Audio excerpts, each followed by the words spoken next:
মোটরসাইকেলে গেছি, আমরা ফেরত আসতে পারছি। আর যারা হেঁটে গেছে তাদের কি খবর? আপনারা তো এখানে আছেন, এখানে থেকে বলতেছেন মাইক বন্ধ করো। যারা গেছে তাদের কি খবর?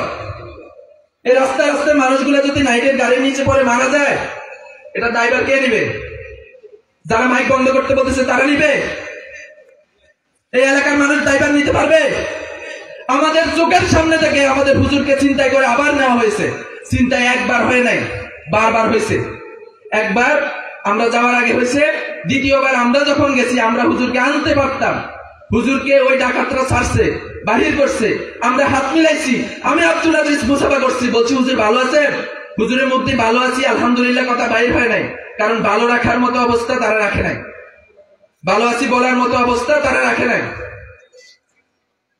আমরা ভাবছি আমাদের সাথে প্রশাসনের বাইরে আসছে। আমি আমার মোটরসাইকেল এবং আমার পিছনে শুধুমাত্র একটা মোটরসাইকেল যাইতে পারছে। লালমাইয়ের কিছু ছেলে ছিল, আমি আর ওই লালমাইয়ের ছেলেটা, আমরা দুইটা মোটরসাইকেল বিডিআর ক্যাম্প পর্যন্ত গেছি। যাওয়ার পরে আমরা এখানে বিডিআর এর সাথে কথা বলছি, ওনারা অপারগতা দেখাইছে, এটা ওনাদের দায়িত্ব না, এটা পুলিশ কেস, সেনাবাহিনী আসতে হবে অথবা পুলিশ আসতে হবে। এরপর ওই কথা চলা অবস্থায় পুলিশের গাড়ি আসছে, আলহামদুলিল্লাহ আমরা শুকরিয়া আদায় করে পুলিশের গাড়ির পিছন দিয়ে টান দিছি। এরপরে পুলিশের সাথে করালে তাকিয়া মাদ্রাসার সামনে এসে দাঁড়াইছি। পুলিশ, আমাদের পুলিশ ভাইরা 3 জন আসছে, পিছনে খালি, সামনে তারা 3 জন আসছে। আমি বিস্তারিত কিছু বলতে চাই না, আমাদের এলাকার মানুষ বুদ্ধিমান, বুঝতে পারবে। নামার পরে যাদের সাথে কথা বলছে, এক কথায় তারা আমাদের লোক ছিল না।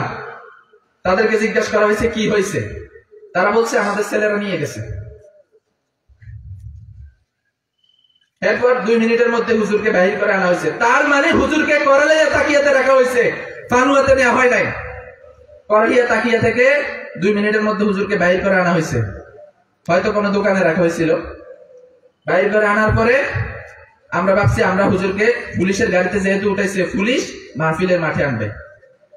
পুলিশের গাড়িটা 2 কদম আসার পরে 3 কদম পিছনের দিকে দিয়ে চলে গেছে।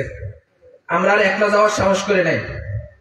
যেই ডাকাত এক আলেমের গায়ে হাত তুলতে পারে, সেই ডাকাত পুরা জাতির সকল আলেমকে হত্যা করতে পারে, গুম করতে পারে। আর এই জাতি কখনো সফল হবে না। আমি বলে গেলাম, আমি আব্দুল আজিজ বলে গেলাম, বাগান বাজারের মাটিতে এই জাতি সফল হইতে পারবে না। এই ঘটনা বাগান বাজারে ইসলামের বিপ্লব। আপনারা কি বলেন? এই ঘটনা বাগান বাজারে ইসলামের বিপ্লব।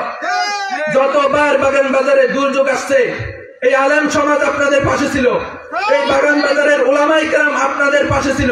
এই বন্যার সময় আমরা ছিলাম। আমি আব্দুল আজিজ বুকে হাত দিয়ে বলতে পারবো, বন্যার প্রত্যেকটা ঘরে ঘরে আমরা গেছিলাম।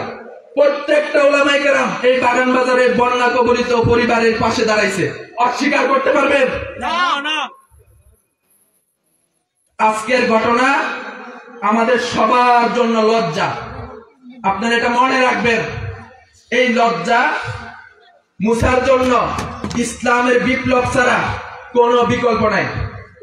এই বাগান বাজারে রাজ করবে উলামায়ে কেরাম। এই বাগান বাজার উলামায়ে কেরামের মাটি। কোন ইসলামের শত্রু বাগান বাজারে আর মাথা ছাড়া দিয়ে উঠতে পারবে না। যদি রাজি থাকেন আমার সাথে তাকবীর দেন, নারায়ে তাকবীর। ইসলামের শত্রুরা নারায়ে তাকবীর। এই স্লোগানের ধ্বনি আজকে শুরু হলো, আর এই ধ্বনি যতদিন পর্যন্ত কিয়ামত হবে না ততদিন পর্যন্ত বাগান বাজারের মাটিতে চলবে।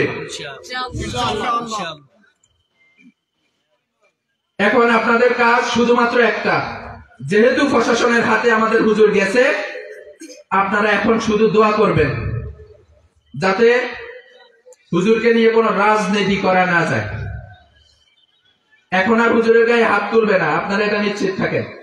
প্রশাসন হুজুরকে নিয়ে গেছে, এখন আপনারা দোয়া করেন হুজুরকে নিয়ে যাতে কোনো রাজনীতি না হয়। আর আমরা হুজুরকে এই স্টেজে দেখতে চাই, এই চেয়ারে বসে হুজুর যদি আগামীকালকে সকালও হয়, সকালে সূর্য ওঠার পরে আমরা আবার হুজুরকে এই চেয়ারে বসাইয়া হুজুরের মুখ থেকে যে ওয়াজগুলো শোনার ছিল আমরা ওগুলো শুনতে চাই।